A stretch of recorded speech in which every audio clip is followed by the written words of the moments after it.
Mas esse é o grande desafio do carro elétrico nos próximos anos, é conseguir uma bateria com qualidade, que não esquente, que não exploda, que não tenha esse tipo de problema.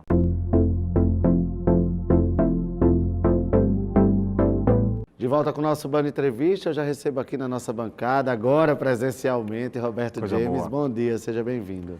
Bom dia, obrigado. Vamos voltar aí ao assunto dos carros elétricos, né? Gasolina a 6,40, amigo. Eu acho que os carros elétricos agora tendem a cada vez mais se tornar uma realidade. Mas é uma alternativa mais barata? Olha, a conta ainda não está totalmente feita. No caso do Brasil, ele é relevante porque a gente tem matrizes renováveis de grande importância. O Rio Grande do Norte é um dos maiores produtores de energia eólica e a gente tem energia hidrelétrica e tal. Mas a conta que ainda precisa se fazer é se o pós-venda, né, a manutenção dos carros, se os carros vão ter essa questão das baterias de forma mais regulada. Esse é o grande desafio hoje para o carro elétrico, mas numa pesquisa recente que eu fiz, Rodrigo, ficou claro que o consumidor tem uma perspectiva muito grande de economizar utilizando os carros elétricos. Agora eles são confiáveis? A gente viu aquele caso do incêndio no carro comprado com 7 dias, Roberto. É uma coisa assim surreal. Dá para confiar nesses carros? Olha, existe uma perspectiva muito grande em relação a esse assunto, porque muitos...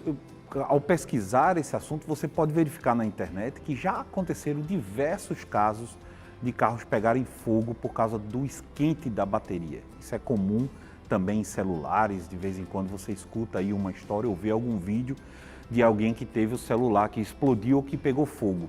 Essa é uma característica das baterias de lítio, que são as mesmas do celular, são as mesmas que são utilizadas nos carros elétricos. Então, abalou um pouco a segurança, porque era um carro de um valor muito alto, né? Custava R$650 mil e 7 dias de comprado. E o pior, Rodrigo, é que o motorista estava dentro do carro e teve dificuldades de sair porque o sistema elétrico não funcionou. Ele teve que, com muita força, destravar a porta e conseguir sair do carro antes que o carro pegasse fogo por completo. Isso vai fazer com que estudos e, óbvio, se aprimore ainda mais essa questão, porque é um carro elétrico que, se acabar a energia, não funciona.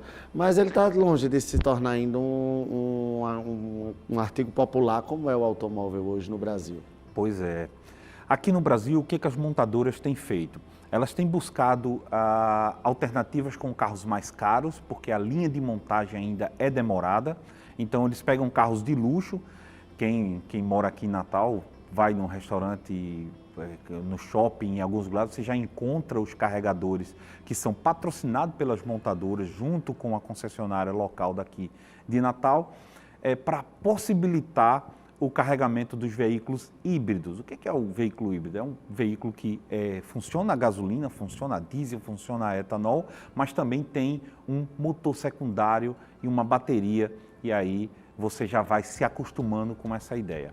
Se isso vai se tornar uma realidade a curto prazo, eu acredito que aqui no Brasil vai ser um pouco difícil, né? Porque a gente, apesar dessas altas muito exacerbadas de combustíveis, tanto gasolina como etanol, a tendência nos próximos anos é que não seja tão alto assim e acabe inviabilizando você ter carros elétricos, trocar a frota hoje que você tem por carros elétricos. O que até surpreende esse seu comentário, porque a gente já vê hoje supermercados com vagas para você carregar o carro, condomínios, e não, quando eu falo condomínios, sim, classe média, média alta, também já com vagas para você carregar o seu carro no próprio condomínio. Então, quando a gente vê, a gente tem uma ideia de que não, então daqui a pouco isso vai estar uma febre, vai ser mais popular, e você já vem jogando um balde de água fria aí nisso. Rodrigo, o que eu acho é que vai ser mais uma opção e que é importante.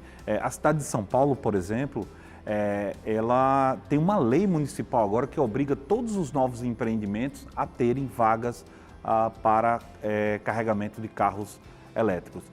Já foi lançado condomínios aqui em Natal, no Rio Grande do Norte, já disponibilizando carregadores também, que são muito caros, tá, Rodrigo? Um carregador desse dependendo da quantidade de tempo que ele leva para carregar um automóvel, ele varia de R$50 mil a R$250 mil.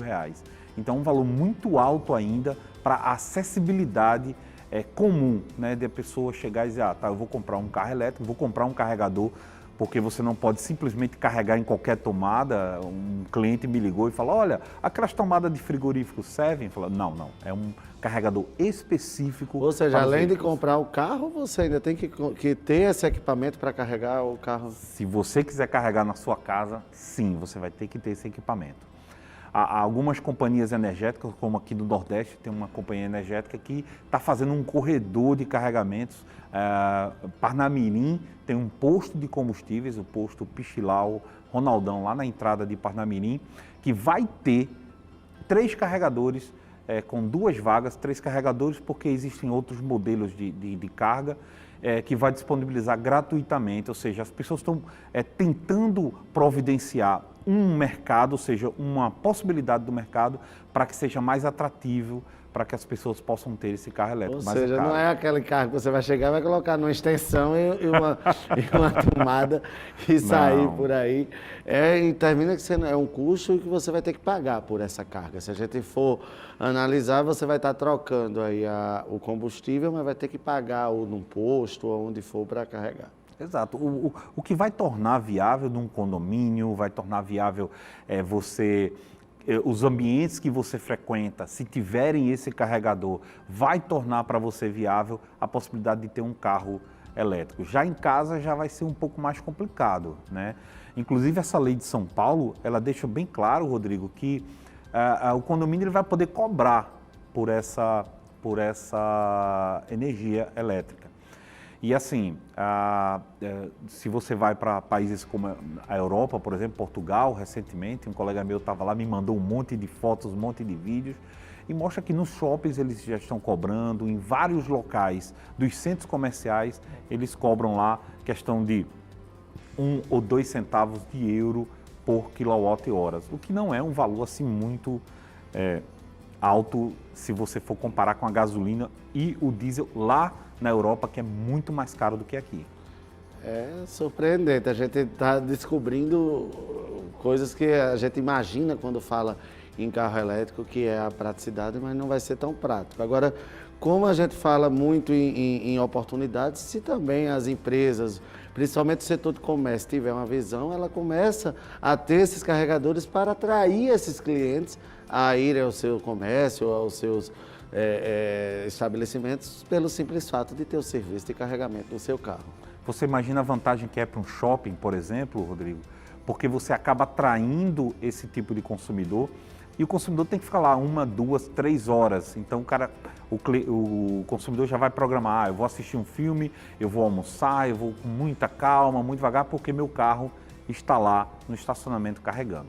Lembrando que a maioria dos carregadores que nós temos aqui em Natal, tanto em shoppings, supermercados como em restaurantes, são as próprias montadoras, né, que estão colocando gratuitamente, o estabelecimento fornece energia gratuitamente como uma forma de incentivar esse tipo de consumo. Isso não quer dizer que mais para frente, ou seja, quando a frota estiver maior, quando mais pessoas tiverem carros elétricos, isso significa que eles não vão cobrar, como hoje na Europa essa energia é cobrada. Ou seja, o buraco é um pouquinho mais embaixo. Faltando a questão do incêndio no carro, o Roberto, na sua opinião, quais são os itens de segurança que precisam ser revistos nesse carro elétrico para que coisas como essa não aconteçam? Olha, é interessante, Rodrigo, porque nós tivemos um caso no ano passado em Hong Kong de um ônibus que incendiou depois de sair de uma revisão, depois de sair de uma conferência. Foi feito todo o check-up, toda a verificação e o ônibus, que por uma sorte muito grande não tinha ninguém, só tinha um motorista. Mas poderia ter, né? Aí você já começa a imaginar, né? Como evacuar 45, 50 pessoas dentro de um ônibus que está pegando fogo numa velocidade que dê para que todos saiam sem conseguir se queimar. Então, o risco é muito grande, as pessoas estão preocupadas, isso abalou muito as ações da Tesla, que foi a montadora que teve esse problema recentemente, mas esse é o grande desafio do carro elétrico nos próximos anos, é conseguir uma bateria com qualidade, que não esquente, que não exploda, que não tenha esse tipo de problema. Ainda está longe. Enquanto isso, é arriscar. Arriscar e buscar, de repente, o carro híbrido, né? Que você não force muito a bateria do carro e que você consiga fazer ou seja, você utiliza uma parte elétrica, outra parte a combustão e aí você consegue evitar esse tipo de problema. Queria dizer também, Rodrigo, que aqui no Brasil estão desenvolvendo uma tecnologia que pode modificar todo esse cenário mundial, que é a célula de combustível. Ou seja, é um sistema que transforma, retira quimicamente do etanol as moléculas de hidrogênio e transformam em combustível. Ou seja, se eles conseguirem, se a Nissan e a Toyota estão trabalhando firmemente nessa célula de combustível, se eles conseguirem tornar isso vendável comercial, a gente pode ter carros elétricos sendo gerados através do etanol. Não vamos precisar mudar, não vamos precisar colocar corredores elétricos, nem nada. O seu carro, você vai lá no posto, abastece etanol, ele faz a fusão química, lá faz lá o trabalho, retira das moléculas do etanol para fazer o hidrogênio, com uma grande vantagem que o etanol pode ser misturado com até 50% de água, porque existe hidrogênio na água também, e aí você vai conseguir baratear o sistema, evitar que tenha muitos gastos, evitar que o governo tenha que dispendiar muito dinheiro para poder tornar a viabilidade do carro elétrico, e a gente tem essa tecnologia aqui no Brasil. Se isso for para frente, o Brasil vai ser... Estão avançados esses estudos, Roberto? Olha, já foram testados, porém eles encontram uma barreira muito grande nessa questão do petróleo, né? Porque o petróleo ainda é muito viável, ainda é muito mais barato do que uma tecnologia como essa. Para que isso dê certo, né? Ou seja, a teoria química já existe, a prática já funcionou, mas ele precisa ser vendável, ele precisa ser comercial, né? Então, para que ele seja comercial, é preciso que as montadoras investam pesado para que isso aconteça.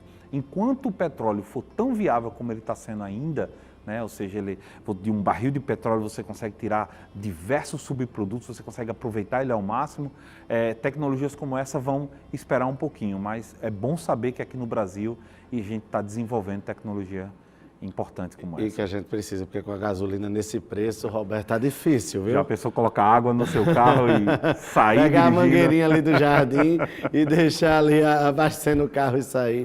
Seria um sonho. Roberto, queria agradecer muito, mais um tema aqui no nosso Band Entrevista e deixar aqui que você convide nosso telespectador a seguir também nas suas redes sociais. Beleza, pessoal? Eu estou lá no canal da RJ no YouTube, se inscreve lá no canal, siga, tem muitos vídeos sobre isso, tá? E também os vídeos daqui, eu também coloco lá uns cortes, umas coisas boas lá. Um grande abraço a todos vocês e um bom dia.